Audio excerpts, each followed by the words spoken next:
We were talking about networking. Networking. Yes. And do you want to wrap that up real quick? Well, yeah. You know, what I tell young actors, after I teach my class on networking, one of the things I tell them is if you're ever working on a movie, you're working background, I said, the worst thing you can do is bring a book to the holding area. You should consider the holding area for background is like a big cocktail party without the booze. Because you should be inserting yourself and making the rounds to find, hi, how you doing? This group of 4 or 5 people, that person. And I found out so much information about this market initially when I got down here, when I did some extra work, just sticking my face in, hi, I'm Sean Pratt, I'm just here from New York, and what do you know, what's going on in the market? Sure. And I said, that's what you should be doing. You never stop trying to find out what the buzz is, Sure. You and I teach a workshop together on resumes. A brilliant workshop, yes, may I say. Absolutely outstanding. We do it on resumes and headshots. Right. And we talk about essence, yes, or image, or archetype in the workshop. Right. Talk about that a little bit. What is image to you? Image, essence. The thing I start with is what is the essence of the actor, and I define that term as being a combination of 3 things: your physical characteristics, your personality, and for lack of a better term, your vibe, which is the energy you give off to people when you meet them. It's the energy that comes through the words, not the words themselves, as it were.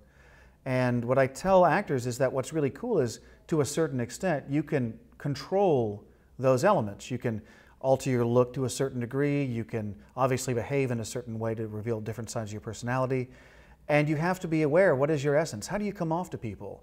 Do you think you might be warm and generous, but people might think that you're being standoffish or conceited? You don't know. You have to sort of figure that out. And once you get those building blocks of who you are, then you can start to develop your archetype. That's what you talk about, or your personal brand, which is what that's the big Hollywood and New York term now.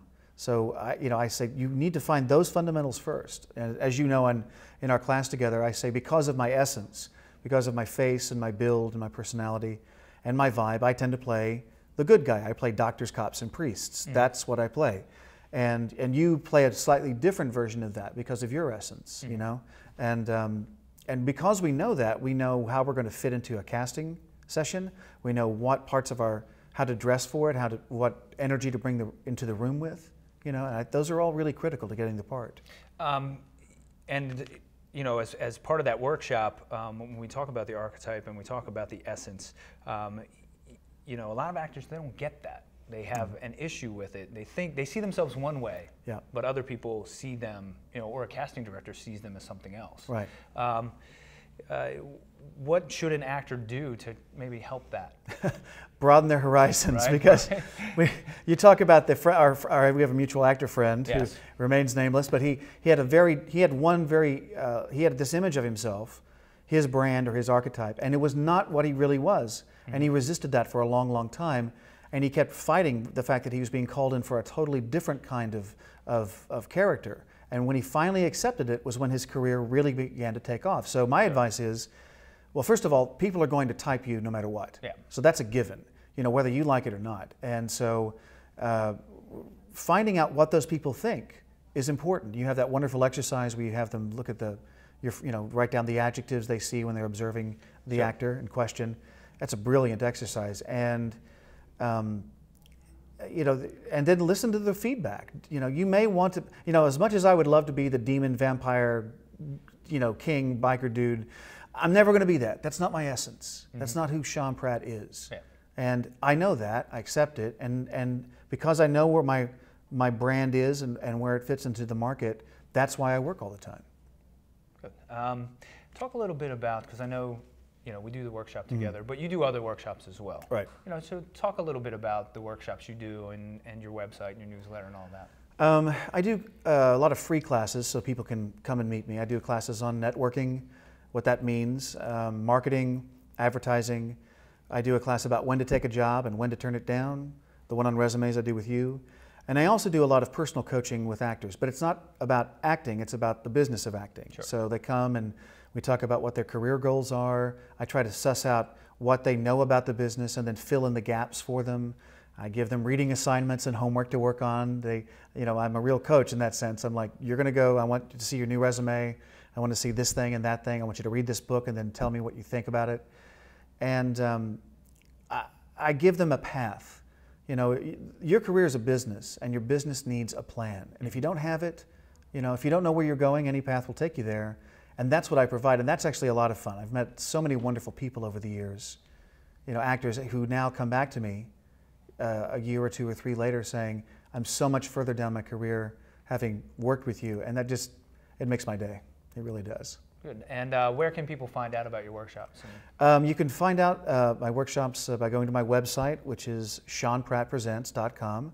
And if you're also hooked into the DC different Facebook or Yahoo groups, you'll see my postings there. But the easiest way is to go to my website and scroll down on the homepage and put your email address in, and you'll start getting my newsletter every week. Cool. And you have a Facebook presence? I have a Facebook and on Twitter. And hopefully they'll have a chance to be reading my new book in about 2 months. And awesome. And tell me a little bit about that. What's that about? The book is called To Be or To Want to Be, the 10 Crucial Differences Between a Successful Actor and a Starving Artist. And what I did was I isolated what I call 10 crucial differences or ideas or behaviors, starting from really something as simple as a successful actor takes responsibility for their career, and a starving artist looks for somebody to blame, and they get progressively more complicated. They have to deal with money management and a day job, and they end up, the last one is a successful actor thinks like Leonardo da Vinci, and a starving artist thinks like Homer Simpson. Yes. So look for it in stores very soon. I'm really pleased with how the book is progressing, and we're about 2 months out from releasing the book, the ebook, and the audiobook at the same time. Oh, outstanding. Yeah. One last thing, and I never did any Shakespeare or anything like that, but from someone who has done a lot of it, tell me what that's like and what an actor should do to get into that area. If you haven't taken any classes on classical theater or Shakespeare in specific, do, because the language is very difficult. It's very archaic. And also you'll learn that Shakespeare thinks a whole lot faster than you do as an actor. And there's things that are really fun about it. The sword fighting, the music that's all through all of his plays. Those are a lot of fun to do. I love the challenge of it. It's not easy to do. Not only Shakespeare, but when you're doing Sophocles and Racine and Molière and Marivaux, they're very difficult pieces. And I liked that. For me, at that time in my life as a young actor, modern pieces, they just didn't present the same level of difficulty that I found doing something, like working on Benedict from Much Ado About Nothing, or playing Leontine or Hippolytus in Phaedra by Racine. Those were really difficult roles, and that challenge really turned me on. Well, cool. Yeah. I would like to thank you for coming out today, absolutely. Having you on. This was great. And we'll be seeing each other again soon to do some workshops. That's and right. if you want to find out more about Sean, please go to his website, SeanPrattPresents.com, and find him on Facebook and Twitter as well, and follow him, because this guy knows what he's talking about. And I even go to him for advice and things like that, because your resume looks so much better since you took my class. Doesn't it? Right? It really does. And I've been getting booked all the time. Yeah, see, based on my resume alone. The proof's in the pudding. Exactly. That's right. But thank you for coming out, and we'll see you next time. All right, thanks, Ken. Thanks, man. All right.